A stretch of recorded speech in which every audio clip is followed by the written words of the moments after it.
Hi guys, so today we are going to discuss in one of the most interesting topics of physics, that is electricity. What is actually the word electricity means? So electricity means the phenomena experienced when flow of electric current happens in a conductor. So what is a conductor? Conductor means any body which allows free electron to pass through it.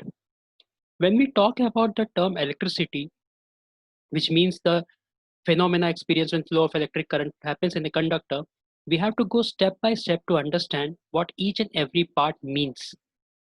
Flow of electric current happens in a conductor. So before knowing the electricity, we should first know what actually conductor is. So conductor, as you see, I have drawn one cross section of a diagram with a cross section of a conductor. In that, this small e particles is showing actually the electrons. So conductor means any body which allows free electron to pass through it. Now, when we talk about free electrons, why we actually require free electrons for the current to pass through the conductor? Does it have any significance or not? Let's check out in the next screen. When I say free electrons, what I am actually meant? So free electron means any electron which is moving in a conductor freely. It has got no attachments with any of the people or any of the electron present nearby to it. Now, when I say free electron, so how this free electron is responsible for electric current passing through a conductor? So the answer is current or the electric current always requires a medium to pass. So without having any medium, a current cannot pass. So in a conductor, these free electrons are actually the carriers for this current. I have drawn here one diagram to make you understand even further to much great in-depth clarity. Here I have took a source which is called voltage source. They are denoted by word V having positive and negative charges. Then I have took a key which is in on state. I have took one appliance or a resistor and I have joined everything with the help of the connecting wires. Now when I say free electron is required, so free electron when it passes in a conductor, the electricity will pass through it. Now when I say electric current and electric charge, that is the free electron, how they are passing in a connecting wires? Are they all passing in the same way or in the same direction, or is there any difference between them? So to know about the direction of the electrons and the current, let's move on to the further scripts and the further slides. Now, when as discussed previously, electron is moving in one direction. Free electron is moving in one direction, and the current the current which is denoted by letter I, always moves opposite to the free electron. When someone asks why we will take two different directions in the same circuit, so this answer is not given by the science but by the conventions of the International Society of Scientific Research. So international community of scientific scholars had decided unanimously, like the flow of the positive charge, the direction in which it moves should be taken as positive, and the direction of flow of negative charge is taken as negative. So since electron is negative in nature, the direction of its flow is taken as negative, whereas the flow of current, which consists of positive charges, flow opposite to the direction of the electrons. That's the only reason why both electron and the current are always moving opposite to each other. Now, when we say they are moving opposite to each other, it means if we know one direction, we can justify or we can find the direction of the other counterpart, vice versa. Now, someone will say, if we have a free electron in the conductor, then how this free electron is actually moving inside it? Is there something, a force working behind it, or any other natural phenomena? Because I will take one good example in day-to-day life. Suppose if I parked my scooter in my home and went to sleep. Next morning, I found my scooter slightly displaced to a different place. So definitely scooter all along itself won't have moved to that place. There is someone who has moved it. It means some work has been done on that scooter by some person. So same thing happens in the conductor as well, or in the electric circuit. Free electron doesn't move automatically. Free electron moves when a work is done to moving them from one point to other point. And who is doing that work? And that work is called electric potential. Now my question is how this electric potential came into picture. So the answer lies in the same circuit itself. When we apply the voltage source,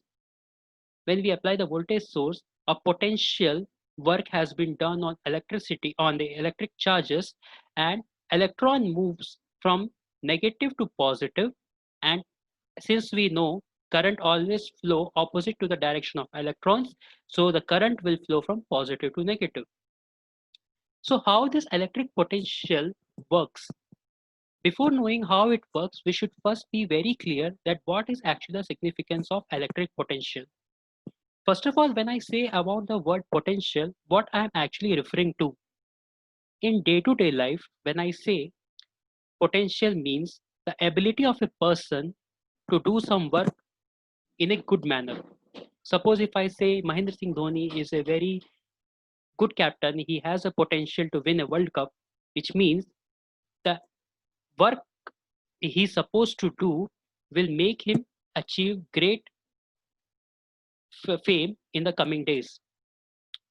So electric potential is just the work done.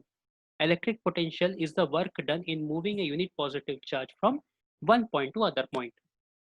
If I know electric potential, I can easily find potential difference.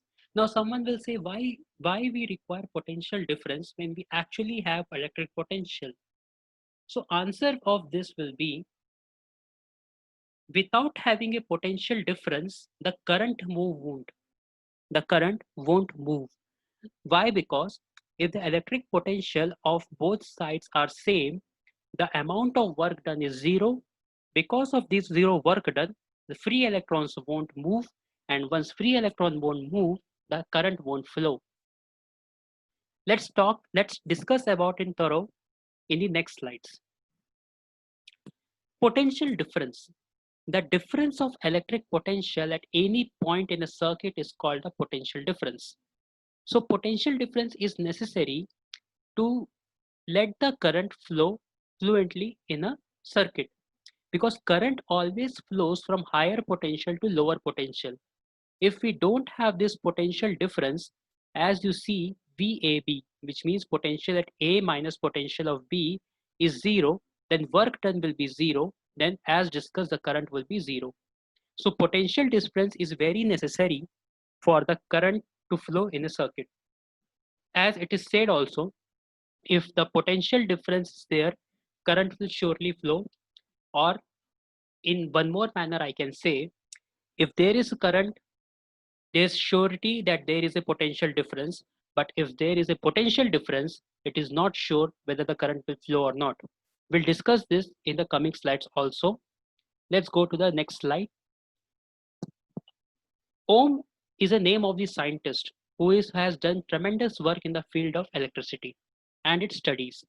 What Ohm did, he took a simple circuit of voltage source, ammeter, key, voltmeter, and a resistor and connected it with the connecting wires.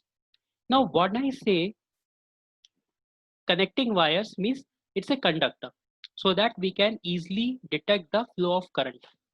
Ammeter is actually a device which measures the flow of current and also gives the value of the current flowing through the conductor. Voltmeter is a device which measures the potential drop across any point. So when the ratings of the readings of both A and V, that is the ammeter and voltmeter, is taken and it is been marked in the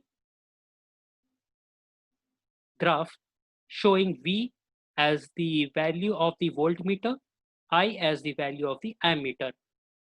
Ohms was surprised to know that there is a linear relation between the potential drop and the current. With this, he came to a conclusion that potential difference, that is V, potential difference, I am telling again, it is not electric potential, but the potential difference. Potential difference is directly proportional to the current flowing across the 2 points. So here the potential drop is along this resistance and current flowing through this resistance. So V by I, when this proportionality sign was removed, it comes as a K, that is a constant, and V by I, this constant is denoted by the letter R, which shows the resistance. Now, when I say why this K is being replaced by R, so everywhere, according to mathematical explanation, the constant should always be present in the given circuit. That resistance is an integral part of the whole circuit. We have not talked about resistance till now because once this because this resistance was actually the matter of the is present because this resistance was actually present in the background of the entire circuit diagram. So when someone says V equals to IR is the real explanation of Ohm's law, it means no. V equals to IR is not an Ohm's law. V by R, I is a Ohm's law. V by I means the ratio of the total voltage in the circuit by the total value of current gives the total resistance of the circuit. Hope you have liked the video. Thank you.